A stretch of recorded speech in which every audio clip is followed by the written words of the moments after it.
నమస్తే, welcome to Suman TV. నేను విష్ణు. ప్రస్తుతం పాటు certified wealth manager Revanth Chalamala ఉన్నారు. వారితో మాట్లాడదాం. నమస్తే రేవంత్. నమస్తే అండి. రేవంత్, ఈ మధ్యకాలంలో మ్యూచువల్ ఫండ్ ఇన్వెస్ట్మెంట్స్ అనేవి ఎంత బజ్ క్రియేట్ చేసాయో చూసాం, ఎంత ట్రెండింగ్లో ఉన్నాయో చూసాం. అంటే మ్యూచువల్ ఫండ్స్ అనగానే ప్రతి ఒక్కరు ఏం చెప్తారంటే one of the best investment instrument అని చెప్తారు. మ్యూచువల్ ఫండ్స్లో ఉన్నంత ట్రాన్స్పరెన్సీ ఇంకెక్కడ ఉండదంటారు. మ్యూచువల్ ఫండ్స్లో వచ్చినంత రిటర్న్స్ కూడా ఇంకా ఏ ఇన్వెస్ట్మెంట్ ఇవ్వదంటారు. మొత్తంగా మ్యూచువల్ ఫండ్ ఇన్వెస్ట్మెంట్ అనేది ఒక అద్భుతమైన ఇన్వెస్ట్మెంట్ అని అందరూ చెప్తుంటారు. అవునండి. అయితే మ్యూచువల్ ఫండ్స్కి సంబంధించి ఇన్వెస్ట్ చేద్దాం అనుకున్నా, ఇన్వెస్ట్ చేసే వాళ్ళకు కూడా వాళ్ళందరి మైండ్లో ఒక ఆలోచన ఉంటుంది. రాత్రికి రాత్రే ఒక మ్యూచువల్ ఫండ్ కంపెనీ దివాలా తీస్తే పరిస్థితి ఏంటి, హూ ఈజ్ అకౌంటబుల్ అంటూ కూడా చాలామంది అడుగుతుంటారు. కాబట్టి ఏంటి దీనికి మీరేం చెప్తారు? అసలు దీనికి నేను ఒక ప్రశ్న అడుగుతా. మీరు ఎఫ్డీలో 10 లక్షలు వేశారు, రాత్రికి రాత్రే బ్యాంక్ దివాలా తీస్తే మీ ఎఫ్డీ పరిస్థితి ఏంటి? ఇన్సూరెన్స్ ఉందా? లేదు. ఉంటది. ఎంత వరకు? 5 లక్షలకి. Okay okay. 25 వేసారు, 50 లక్షలు వేసారు, మీకు ఆర్బీఐ ఇన్సూరెన్స్ ఎంత ఉంటది? 5 లక్షలే ఉంటది బ్యాంక్ అయినా కానీ. సో ఇప్పుడు మ్యూచువల్ ఫండ్ ఇండస్ట్రీ గురించి మాట్లాడతా. సో ఫస్ట్ ఎఫ్డీ గురించి ఎందుకు చెప్పాను, తర్వాత ఇది ఎందుకు చెప్తున్నాను అంటానికి కూడా టాపిక్ అయ్యేటానికి అందరికి అర్థమైపోద్ది. సో మ్యూచువల్ ఫండ్ ఒక ఏఎంసీ అనేది బేసిక్గా ఒక ట్రస్ట్ కింద ఫామ్ చేస్తారు. దానికి బేసిక్గా ట్రస్టీస్, ఒక 4 ట్రస్టీస్. సో బేసిక్గా ఆ కంపెనీ ఎవరైతే ఆ స్పాన్సర్ ఉంటారో ఆ స్పాన్సర్కి సంబంధించి రిలేటివ్స్ కానీ వాళ్ళు ఎక్కువ మంది లేకుండా అదర్ కేటగిరీ పీపుల్ తీసుకొని వచ్చి ట్రస్టీస్ కింద ఫామ్ చేస్తూ ఉంటారు. సో బేసిక్గా ఈ మ్యూచువల్ ఫండ్ అంతా కూడా నడిచేది దేని మీద? ఫండ్, పబ్లిక్ మనీ మీద, ఫండ్ పూలింగ్ మీద నడుస్తూ ఉంటుంది. ఆ డబ్బులన్నీ వచ్చినాయి ఎక్కడికి వెళ్తూ ఉంటాయి? ఈక్విటీ మార్కెట్స్ లో వెళ్తూ ఉంటాయి, స్టాక్స్ లో పెట్టుబడులు పెడుతూ ఉంటారు. సో బేసిక్ గా మరి మనకి బ్యాంక్స్ ఏమో బిజినెస్ కింద రన్ అవుతూ ఉంటాయి, కానీ మ్యూచువల్ ఫండ్స్ ఏమో ఒక ట్రస్ట్ బాడీ కింద ఫామ్ అయి ఉంటాయి. మరి దీనికి ఎందుకు కారణం? ఇప్పుడు బిజినెస్ అనేది లాభాలు ఎంత కావాలనేది వాళ్ళు నిర్ణయించుకుంటారు.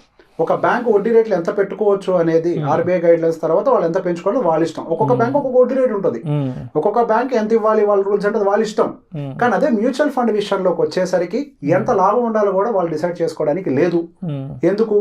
వాళ్ళకు ఉన్నటువంటి ఏఎంని బేస్ చేసుకొని ఎక్స్పెన్స్ రేషియో మాక్సిమం ఎంత ఉండాలో కూడా మన రెగ్యులేషన్ బాడీయే డిసైడ్ చేస్తుంది.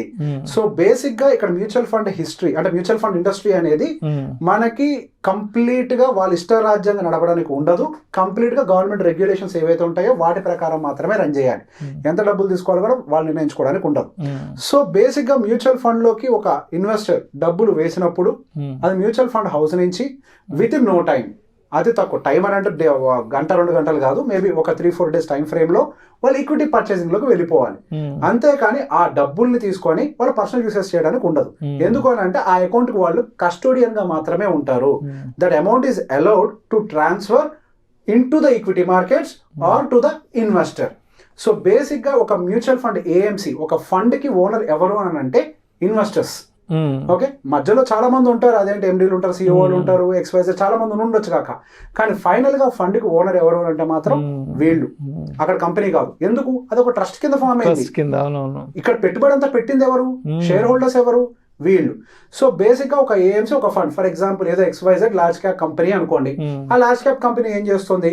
లార్జ్ క్యాప్ సెక్టర్ లో ఏవైతే స్టాక్స్ ఉన్నాయో, క్యాపిటలైజేషన్స్ లో ఏవైతే ఉంటాయో వాటిలో పెట్టుబడి పెడుతూ ఉంటారు. విత్ ఇన్ నో టైం వాళ్ళు తీసుకువెళ్ళిపోయి డబ్బులని అక్కడ డిపాజిట్ చేయాలి. ఏవైతే ఈ రూట్ లో అంటే investor through AMC to the stocks, ఈ రూట్ మాత్రమే ఎనేబుల్ చేసి ఉంటుంది, కానీ అదర్ సైడ్ మనీ ఫ్లో అవ్వడానికి అవకాశం లేదు. ఇప్పటి వరకు మన మ్యూచువల్ ఫండ్ హిస్టరీలో రాత్రికి రాత్రి దివాలా తీసి నేను వెళ్ళిపోతున్నా అని చెప్పినటువంటి ఏఎంసీ చరిత్రలు మనకి లేవు.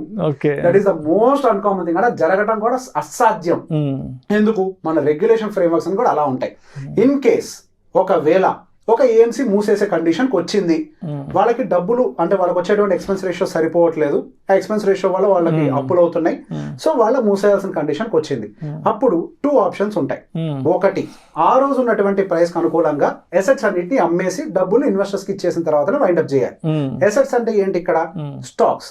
ఆ రోజు ఏ రేట్ ఉంటుందో ఆ రేటుకి అమ్మేసుకుంటారు. అమ్మేసిన తర్వాత ఆ డబ్బుల్ని ఆ ఇన్వెస్టర్స్ కి ఎంత వాల్యుయేషన్ ప్రకారం ఉంటుందో ఆ వాల్యుయేషన్ ప్రకారం ఇచ్చేయాలి. మనం ఎంత ఇన్వెస్ట్ చేసాం అంత ఇవ్వటం కాదు, అప్పటి రేట్ ఎంత ఉందో ఆ రేట్ ఇచ్చేయాలి. ఓకే, సో బేసిక్ గా చాలా మంది అనుకుంటూ ఉంటారు మన పెట్టుబడి వస్తుందా తిరిగి, లేదా పెట్టుబడి కూడా రాదా. కాదు, ఆ రోజు రేట్ ఏది ఉంటుందో అది ఇవ్వాల్సిందే. దాన్ని డైరెక్ట్ గా వైండప్ చేయడం కుదరదు. లేదా సహజంగా ఇప్పటిదాకా అట్లా డైరెక్ట్ గా వైండప్ చేసి ఇన్వెస్టర్స్ కి ఇవ్వాల్సిన కండిషన్స్ కూడా రాలేదు. కానీ ఎక్కువగా జరిగే కండిషన్స్ ఏముంటాయి అని అంటే, ఒక ఏఎంసీ కనుక క్లోజ్ చేస్తే ఇంకొక ఏఎంసీ వచ్చి టేక్ ఓవర్ చేస్తుంది. Okay, right. ఇట్లాంటి కండిషన్స్ జరిగాయి మన దగ్గర. సో బేసిక్ గా ఏఎంసీని కంప్లీట్ గా క్లోజ్ చేసే కండిషన్ ఉంటే, ఫండ్స్ ఉంటాయి కదా, అందులో ఇన్వెస్టర్స్ ఉంటారు, ఫండ్స్ ఉంటాయి, కస్టమర్ బేస్ ఉంటుంది, అంతా ఉంటది. మిగతా వాళ్ళు ఎందుకు ఆగుతారు? So they will come and they will take up. Okay right. So basic గా వాళ్ళు ఏవి చేయడానికి పనికిరాదు. ఆ డబ్బులు అయితే మార్కెట్ లో ఉండాలి, లేదా కస్టమర్ దగ్గర ఉండాలి. సో ఉన్న వాళ్ళు దాని అడ్వాంటేజ్ తీసుకునే ప్రయత్నం చేస్తారు. ఆల్రెడీ వాళ్ళకి ఎగ్జిస్టింగ్ టీమ్స్ ఉంటాయి, ఫండ్స్ ఉంటాయి. ఇంతకు ముందు రిలయన్స్ మ్యూచువల్ ఫండ్ ఉంది, ఇప్పుడు ఏమైంది అది? అదేమన్నా బ్యాంక్రప్ట్ అయిపోయి జనాలు డబ్బులు ఎక్కువ వెళ్ళిపోయారా? కాదు కదా, నిప్పాన్ అయింది, ట్రాన్స్ఫర్, అంతే. So that is how it works. అది వేరే కంట్రీ నుంచి వచ్చి పెట్టింది అయి ఉండొచ్చు. మన ఇండియాలో bank sponsored mutual fund AMCs like SBI, ICICI, bank of India, ఇవేమైనా కానివ్వండి. సో ఎవరో ఒకరు స్పాన్సర్ చేసి వాళ్ళ త్రూ రన్ చేస్తుంటారు. సో బేసిక్ గా చాలా మందికి డౌట్ ఉంటుంది, మనం బ్యాంక్ పేరుతో ఉన్నటువంటి మ్యూచువల్ ఫండ్ లో పెట్టుబడి పెడితే మనకి గ్యారంటీ ఉంటది కదా, మనకి ఏం కాదు కదా అని. అది తప్పు. ఎండ్ ఆఫ్ ద డే ఒక విషయం గుర్తుపెట్టుకోవాలి, మనకి బ్యాంక్ అనే ఎంటిటీ వేరు, దాని రిజిస్ట్రేషన్ వేరు, ఏఎంసీ రిజిస్ట్రేషన్ వేరు. ఇప్పుడు ఎస్బీఐ ఉంది, ఎస్బీఐ బ్యాంక్ రిజిస్ట్రేషన్ వేరు, ఎస్బీఐ కార్డ్స్, క్రెడిట్ కార్డ్స్, ఇదంతా ఎస్బీఐ కార్డ్స్ రిజిస్ట్రేషన్ వేరు, ఎస్బీఐ ఏఎంసీ రిజిస్ట్రేషన్ వేరు. అలానే హెచ్డిఎఫ్సి లో కూడా హెచ్డిఎఫ్సి ఏఎంసీ వేరు. మళ్ళీ ఇది కూడా స్టాక్ మార్కెట్ లో ఉంటాయి, హెచ్డిఎఫ్సి ఏఎంసీ ఇవన్నీ కూడా, రైట్. సో బేసిక్ గా సపరేట్ గానే రిజిస్ట్రేషన్స్ ఉంటాయి. బ్రాండ్ అంటే స్పాన్సర్స్ వాళ్ళు అంతే, కంపెనీ ఒకటి కాదు, అది బ్యాంక్ ఏం రన్ చేయదు, దాని బాడీ అంతా సపరేట్ గానే ఉంటుంది, సపరేట్ గానే రన్ చేస్తారు. ఇప్పుడు ఎస్బీఐ బ్యాంక్ అనగానే గవర్నమెంట్ మైండ్ సెట్ ఇట్లా ఉంటుంది, XYZ అనుకుంటాం కదా. ఎస్బీఐలో ఎన్ని టాప్ పర్ఫార్మింగ్ మ్యూచువల్ ఫండ్స్ లేవు. ఎస్బీఐ ఎంత కార్పొరేట్ లో బిహేవ్ చేస్తారు తెలుసా మ్యూచువల్ ఫండ్ విషయంలో? బాడీ వేరు కంప్లీట్ గా. సో బేసిక్ గా మీరు అందులో పెట్టాలి, ఇందులో పెట్టాలి, అది ఏమీ లేదు. మ్యూచువల్ ఫండ్ లో ఒకసారి పెట్టుబడి పెట్టిన తర్వాత ఆ ఫండ్ హౌస్ కూడా డబ్బులు ఏమీ చేసుకోలేదు.